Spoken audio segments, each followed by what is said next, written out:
ദേശീയപാത നിർമ്മാണം നടക്കുന്ന സ്ഥലങ്ങളിൽ അപകട സൂചനാ ബോർഡുകൾ സ്ഥാപിക്കണമെന്ന് മത്സ്യത്തൊഴിലാളി കോൺഗ്രസ് സംസ്ഥാന general secretary C Mushtaq Ali ആവശ്യപ്പെട്ടു. നിരവധി തവണ ആവശ്യപ്പെട്ടിട്ടും ജനങ്ങളുടെ ജീവൻ സംരക്ഷിക്കുവാൻ വേണ്ട നടപടി സ്വീകരിക്കാൻ തയ്യാറാകാത്ത ഹൈവേ അതോറിറ്റിക്കും മറ്റ് അധികാരികൾക്കും എതിരെ ശക്തമായ സമര പരിപാടികൾ സംഘടിപ്പിക്കുമെന്ന് സി മുസ്താഖ് അലി കൂട്ടിച്ചേർത്തു.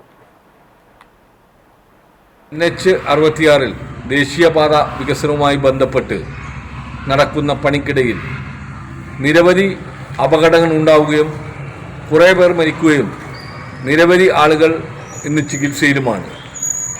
കഴിഞ്ഞ 3 വർഷക്കാലമായി നിരന്തരമായി ഇത്തരത്തിലുള്ള അപകടങ്ങൾ നടന്നുകൊണ്ടിരിക്കുന്നു.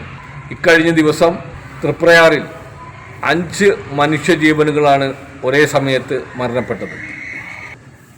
ഹൈവേയുടെ പണി നടക്കുന്ന മേഖലകളിൽ അപകട സൂചനാ ബോർഡുകൾ അടിയന്തരമായി സ്ഥാപിക്കണമെന്നും മനഃപൂർവ്വം അപകടമുണ്ടാക്കുന്ന വാഹന ഉടമകൾക്കെതിരെ ശക്തമായിട്ടുള്ള നടപടി സ്വീകരിക്കണമെന്നും മത്സ്യത്തൊഴിലാളി കോൺഗ്രസ് ആവശ്യപ്പെടുകയാണ്.